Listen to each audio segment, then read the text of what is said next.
Margaret Mitchell's Gone with the Wind is a drama that encapsulates the essence of the American South. The story is set in Clayton County in Atlanta, Georgia, during the American Civil War and Reconstruction era. Today, Jonesboro, Georgia, in the heart of Clayton County, has a museum dedicated to Gone with the Wind.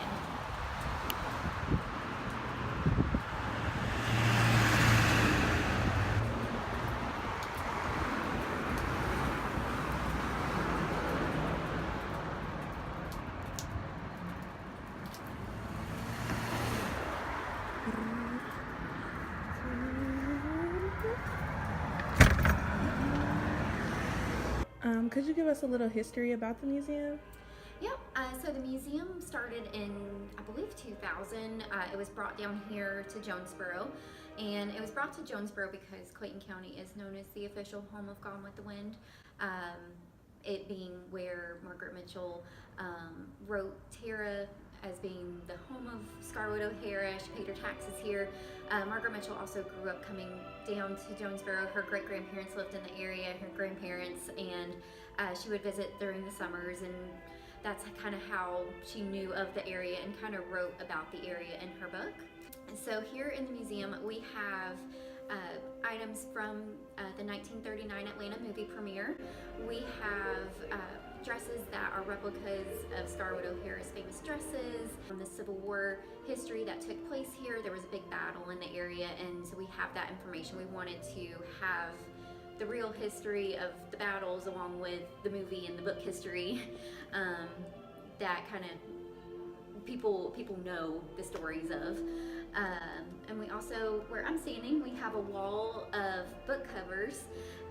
Gone with the Wind really took the world by storm when it came out, and all of these different countries kind of took their own take on what they got out of the book and put their own spin on the covers, what Scarlett looked like, and it just kind of goes to show all the different interpretations that kind of came out of this story.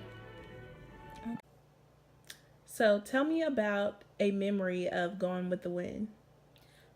A memory that I have of Gone with the Wind. I remember it coming on TV. It was a black and white movie. It was about Scarlett O'Hara living on a plantation, falling in love, but she did not marry the love of her life. She settled for her boyfriend. And I remember there was the only one black lady in the movie, and she happened to be the maid. And that was it. Where you going without your showing the night air fixing to set in? And how come you didn't ask them gentlemen to stay for supper? You ain't got no more manners than a field hand. That's to me, Miss Ellen done labored with you. Gone with the Wind has been criticized as historical revisionism glorifying slavery, while it has been credited for giving roles to African Americans. While the competition was tough to play Scarlett O'Hara, the competition was just as tough to play the Mammy. Hattie McDaniel, a comedic actress, was selected for the part. Hattie McDaniel became the first African American to win an Academy Award, but was racially segregated from her co-stars at the award ceremony at the Coconut Grove. She and her escort were made to sit at a separate table at the back of the room.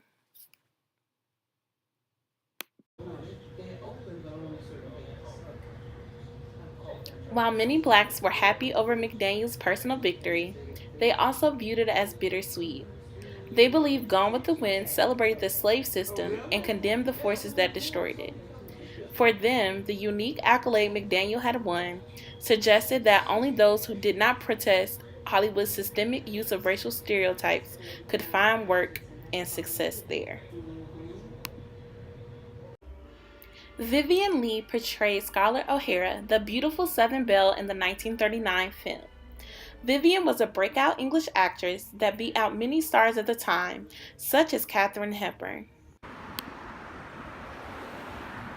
Clayton County, Georgia is a predominantly black county that must bear the burden of Civil War relics placed throughout their district. and the odd fascination with this time period. At least the money goes back into the county, so Frankly, my dear, I don't give a damn.